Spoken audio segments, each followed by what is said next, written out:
प्यारे साथियों नमस्कार। आज के वीडियो में राजस्थान जीके के 25 बहुत ही इंपॉर्टेंट क्वेश्चन लेके आए हैं। ये सभी प्रश्न पहले एग्जाम में पूछे जा चुके हैं, तो आगे भी पूछे जा सकते हैं।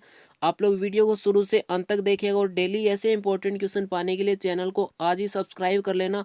आपको यहाँ पे पूरा राजस्थान जीके कवर कराया जाएगा और वीडियो पसंद आए तो लाइक जरूर कीजिएगा। पहला क्वेश्चन आपके सामने है, राजस्थान राज्य बीज निगम का मुख्यालय कहाँ पे। बहुत अच्छा क्वेश्चन है, कई बार एग्जाम में पूछा गया है। आपको बताना है कि राजस्थान राज्य का बीज निगम का मुख्यालय कौन से जिले में है। तो ऑप्शन ए हमारा उत्तर हो जाएगा जयपुर में। क्वेश्चन नंबर 2 की बात करते हैं, पंचायती राज सर्वप्रथम कहाँ पे आरंभ हुआ था। जल्दी से आप लोग आंसर दीजिएगा और वीडियो के अंत में ईमानदारी से बताइएगा कि 25 में से आपके कितने सही हुए। इससे आपकी प्रैक्टिस भी हो जाएगी, आपको पता लग जाएगा कि आपकी तैयारी कैसी है। तो आप लोग जरूर आंसर दीजिएगा। ऑप्शन बी हमारा उत्तर हो जाएगा सबसे पहले पंचायती राज, जो कि राजस्थान से शुरू हुआ था। ठीक है, थोड़ा डिटेल में बात करें तो भारत में प्राचीन काल से पंचायती राज व्यवस्था अस्तित्व में थी। आधुनिक भारत में प्रथम बार पंडित जवाहरलाल नेहरू द्वारा राजस्थान के नागौर जिले के बगदरी गांव में 2 अक्टूबर 1959 को पंचायती राज व्यवस्था लागू की गई। कहाँ पे की गई? राजस्थान में नागौर में।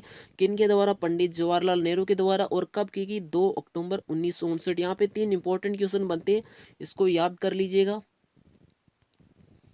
क्वेश्चन नंबर 3 की बात करते हैं, 2.5 दिन का झोंपड़ा का निर्माण किसके द्वारा करवाया गया। हमें पता है कि ये अजमेर के अंदर है, लेकिन इसका निर्माण किसके द्वारा करवाया गया, ये क्वेश्चन पूछा गया। आप लोग आंसर दीजिएगा। तो ऑप्शन सी हमारा उत्तर हो जाएगा कुतुबुद्दीन ऐबक। अब डिटेल में बात करते हैं, राजस्थान के अजमेर नगर में स्थित एक मस्जिद है, इसका निर्माण मोहम्मद गौरी के आदेश पे। किन के आदेश पे? मोहम्मद गौरी के आदेश पे सिर्फ 2.5 दिन में कंप्लीट किया गया था। इस मस्जिद को मात्र 60 घंटे में तैयार कर दिया गया, इसीलिए इसका नाम 2.5 दिन का झोंपड़ा रखा गया था, क्योंकि यह 2.5 दिन में बन के तैयार हो गई थी। और मोहम्मद गौरी के गवर्नर कुतुबुद्दीन ऐबक ने वर्ष 1192 में करवाया था। देखिए निर्माण किसने करवाया था? कुतुबुद्दीन ऐबक ने। कब करवाया? 1192 में। लेकिन आदेश किसने दिया था? मोहम्मद गौरी ने। क्वेश्चन नंबर 4 की बात करते हैं, डाकन प्रथा विशेषकर कौन सी जाति में विद्वान थी। बहुत अच्छा प्रश्न है, कई बार पूछा गया है। आपको बताना है कि डाकन प्रथा कौन सी जाति में सबसे ज्यादा विद्वान थी। तो ऑप्शन यहाँ पे बी हो जाएगा, भील और मीणा। डाकन प्रथा या डायन प्रथा एक कुप्रथा थी, इसके बारे में आप जानते हैं। राजस्थान के ग्रामीण क्षेत्रों में ये काफी प्रचलित है। इसमें ग्रामीण औरतों पे डाकन यानी तांत्रिक शक्तियों से नन्हे शिशुओं को मारने वाली अंधविश्वास से ऊपर एक आरोप लगाया जाता था। ठीक है, और उसे मार दिया जाता था। ठीक है, इस प्रथा के कारण सैकड़ों स्त्रियों को मार दिया जाता था। 16वीं शताब्दी में राजपूत रियासत के कानून बना के इस प्रथा पर रोक लगाई थी। याद कीजिएगा किन्होंने? राजपूत रियासत ने। कब? 16वीं शताब्दी में। तो यहाँ पे बहुत अच्छा प्रश्न बनता है कि जो डाकन प्रथा उस पर रोक किसने लगाई थी। ठीक है, तो ये सबसे ज्यादा जो कौन सी जाति में होती है, तो हमने पढ़ा भील और मीना में। और ये 16वीं शताब्दी में राजपूत रियासत ने इस पे कानून बना के इस पे रोक लगाई थी। क्वेश्चन नंबर 5 की बात करते हैं, मेवाड़ के अरावली क्षेत्र की भील जाति का लोक नृत्य आपको बताना है। बहुत अच्छा प्रश्न है, ये प्रश्न पूछा गया है। आपको बताना है कि मेवाड़ के अरावली क्षेत्र में जो भील जाति रहती है उनका प्रसिद्ध नृत्य कौन सा है।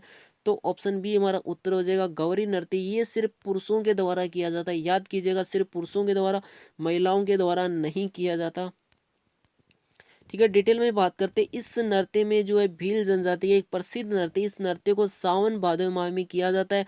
इसमें मांदल और थाली के प्रयोग के कारण इसे राई नृत्य के नाम से जाना जाता है। इसका दूसरा नाम है राई नृत्य, इसको याद कर लीजिएगा। और इसे केवल पुरुषों के द्वारा किया जाता है, महिलाओं के द्वारा नहीं किया जाता। क्वेश्चन नंबर 6 की बात करते हैं, वर्धा से राजस्थान केसरी नामक समाचार पत्र का संपादन किसने किया था। बहुत अच्छा प्रश्न है कि वर्धा में राजस्थान केसरी का जो संपादन है, एक समाचार पत्र है, वो बहुत फेमस है, उसका संपादन किसके द्वारा किया गया था। आप लोग आंसर दीजिएगा। ठीक है, तो यहाँ पे ऑप्शन ए हमारा उत्तर रहेगा, विजय सिंह पथिक।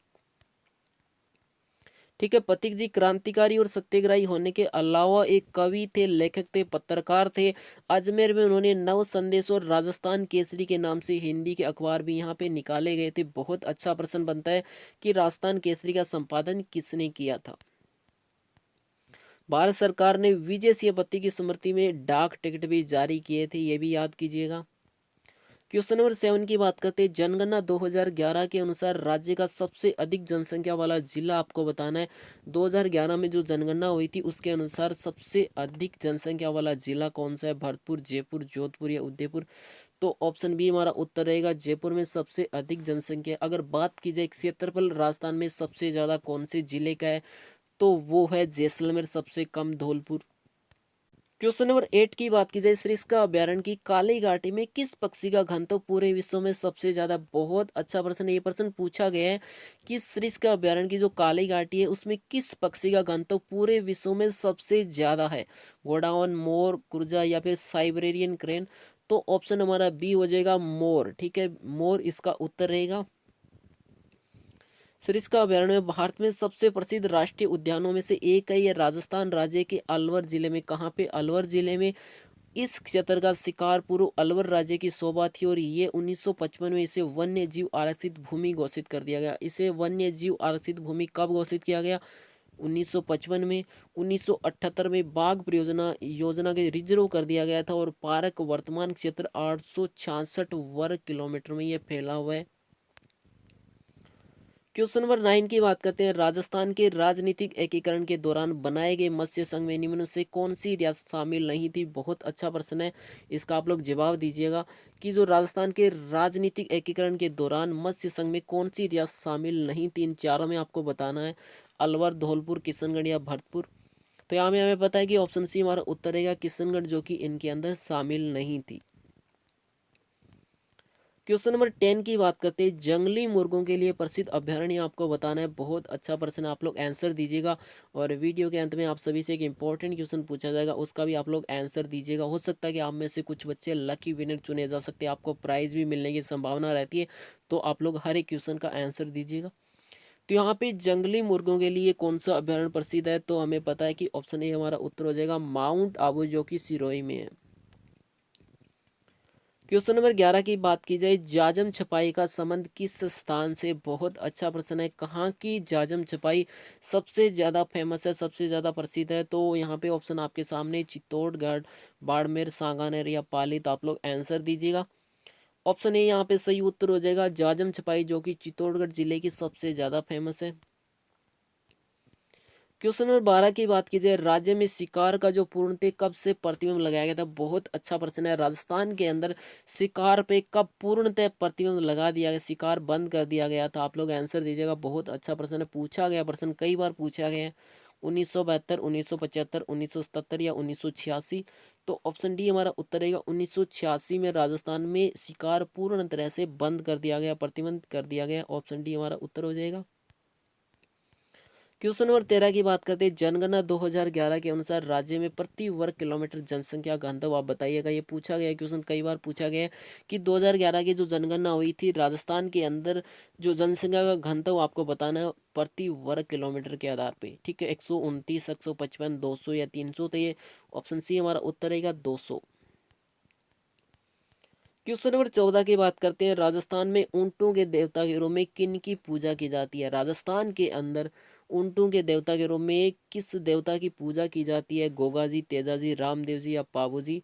ठीक है, तो ऑप्शन डी हमारा उत्तर हो जाएगा, पाबू जी की पूजा की जाती है। ऐसे इंपॉर्टेंट क्वेश्चन पाने के लिए चैनल को आज ही सब्सक्राइब कर लेना। पूरा राजस्थान जी के कवर कराएंगे, हर एक इंपॉर्टेंट क्वेश्चन आपको यहाँ पे मिलेगा। और वीडियो को लाइक एंड पास में बेल आइकन को दबा लीजिएगा। पाबूजी राजस्थान के लोक देवता थे। वे 14वीं शताब्दी में राजस्थान में जन्मे थे। पाबूजी को प्लेग रक्षक देवता के रूप में भी पूजा जाता है। देखिए यहाँ पे ऊँटों के देवता में हमें पढ़ा था, लेकिन प्लेग रक्षक देवता के रूप में भी इन्हें पूजा जाता है। राजस्थान में ऊँटों के बीमार होने पर ऊँटों के देवता के रूप में पाबूजी की पूजा की जाती है। इनके पास बहुत सुंदर और सौगुण एक संपन्न घोड़ी थी जिनका नाम था कैसर कालवी। इनकी घोड़ी का नाम कई बार पूछा गया है। ये यहाँ पे अच्छा प्रश्न बनता है कि बाबूजी की घोड़ी का क्या नाम था? तो कैसर कालवी इनकी घोड़ी का नाम था। क्वेश्चन नंबर 15 की बात करते हैं। सागवान के वनों का राज्य का एकमात्र अभ्यारण्य आपको बताना है। बहुत अच्छा प्रश्न है, ये प्रश्न भी पूछा गया है कि कौन से अभ्यारण्य में सागवान के वन सबसे ज्यादा पाए जाते हैं? सागवान वनों के लिए कौन सा अभ्यारण्य फेमस है? तो यहाँ पे ऑप्शन बी हमारा उत्तर हो जाएगा, सीता माता अभ्यारण्य, ये चित्तौड़गढ़ में। ऑप्शन बी उत्तर रहेगा। ये चित्तौड़गढ़, प्रतापगढ़ और उदयपुर में स्थित है। ठीक है, ध्यान दीजिएगा, चित्तौड़गढ़, प्रतापगढ़ और उदयपुर तीनों में आता है। 1971 में इसकी स्थापना हुई थी। यह अभयारण्य उड़न गिलहरी के लिए बहुत ज़्यादा फेमस है। अगर पूछा जाए कि उड़न गिलहरी के लिए कौन सा अभयारण्य फेमस है, तो ये उत्तर हो जाएगा। इस अभयारण्य में स्थित लव कुश जल स्रोत से अंत काल से ठंडी व गर्म जल धाराएं प्रवाहित होती है। जाखम बांध इसी अभयारण्य में स्थित है। याद कीजिएगा, जाखम बांध है जो इसी अभयारण्य में है। क्वेश्चन नंबर 16 की बात करते हैं। निम्न में से कौन सा युग्म सही सुमेलित है? आपको बताना है इन चारों में से कौन सा सही है। ठीक है, हल्दी घाटी युद्ध की बात की जाए तो ये गलत है। खतौली का युद्ध यहाँ पे सही है। तराइन का युद्ध ये भी गलत है। खारवा का युद्ध ये भी गलत है। तो ऑप्शन बी हमारा यहाँ पे उत्तर रहेगा, जो कि सही सुमेलित है। ठीक है, अब बात करते हैं हल्दी घाटी का युद्ध। हमें पता है 18 जून 1576 को। खानवा के युद्ध 16 मार्च 1527 को। तराइन का प्रथम युद्ध 1191 को और तराइन का द्वितीय युद्ध 1192 को। तो याद कीजिएगा ये सभी। क्वेश्चन नंबर 17 की बात करते हैं। निम्न में से किस चित्रकला शैली में पशु पक्षियों को विशेष स्थान मिला है? बहुत अच्छा प्रश्न, आपको बताना है कि कौन सी शैली में पशु पक्षियों को एक खास स्थान दिया गया है। किशनगढ़ शैली, नाथद्वारा शैली या फिर अलवर शैली या बूंदी शैली? तो ऑप्शन डी हमारा उत्तर हो जाएगा, बूंदी शैली में पशु पक्षियों को एक विशेष स्थान दिया गया है। क्वेश्चन नंबर 18 की बात करते हैं। निम्न में से कौन सी नदी अरब सागर में गिरती है? आपको बताना है कि इनमें से कौन सी नदी अरब सागर में गिरती है। चंबल नदी, बनास नदी, माही नदी या फिर खारी नदी? तो ऑप्शन सी हमारा उत्तर हो जाएगा, माही नदी, जो कि अरब सागर में गिरती है। माई नदी भारत की एकमात्र ऐसी नदी है जो कर्क रेखा को 2 बार काटती है। अगर आपसे पूछा जाए कि कौन सी नदी कर्क रेखा को 2 बार काटती, तो याद कीजिएगा, ये क्वेश्चन पूछा गया है। तो ये माही नदी है, भारत की पवित्र नदियों में से एक है। माई एक जल विद्युत ऊर्जा उत्पन्न करने के एक बांध है जो गुजरात के महिसागर जिले में कदाना बांध कहलाता है। ठीक है, याद कीजिएगा, जल विद्युत ऊर्जा उत्पन्न करने वाला बांध कहाँ पे? गुजरात में। क्या नाम है? कदाना बांध है। और कौन सी नदी पे? एक माही नदी पे। यहाँ पे 3 से 4 अच्छे पर्सन बनते हैं।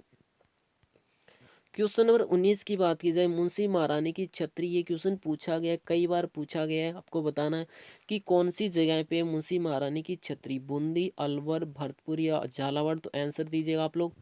ऑप्शन बी यहाँ पे उत्तर हो जाएगा, ये अलवर जिले में है। क्वेश्चन नंबर 20 की बात करते हैं। गुलाब खां का मकबरा कहाँ पे स्थित है? बहुत अच्छा प्रश्न है, कई बार पूछा गया। आप लोग आंसर दीजिएगा कि गुलाब खां का मकबरा कहाँ पे है। अजमेर, बयाना, जोधपुर या मेड़ता? तो ऑप्शन सी हमारा उत्तर हो जाएगा, ये जोधपुर में है। अब बात करते हैं, वीडियो के अंत में आप सभी से एक इंपॉर्टेंट क्वेश्चन पूछा जा रहा है, इसका आपको आंसर देना। अगर आपको आंसर नहीं पता हो, आप लोग ट्राई जरूर कीजिएगा, क्योंकि कोशिश करने वालों की कभी हार नहीं होती। सुवर्णगिरी किस किले को कहते हैं? बहुत अच्छा प्रश्न है। जैसलमेर के किले को, जयगढ़ के किले को, चित्तौड़गढ़ के किले को या जालोर के किले को? सही आंसर देने वालों को हो सकता है कि आपको लकी विनर चुना जा सकता है, आपको प्राइज भी मिलने की संभावना रहती है। तो आप लोग जरूर आंसर दीजिएगा। अब बात करते हैं कि वीडियो कैसा लगा। अगर अच्छा लगा हो तो लाइक कर देना। पूरा राजस्थान जीके कवर करने के लिए चैनल को आज ही सब्सक्राइब कर लेना। राजस्थान जीके का हर एक इंपॉर्टेंट क्वेश्चन मिलेगा, राजस्थान करंट अफेयर कवर कराया जाएगा। और किसी भी तरह का डाउट हो आप लोग कमेंट करके पूछ सकते हैं, और अपने दोस्तों तक शेयर जरूर कीजिएगा। Thank you.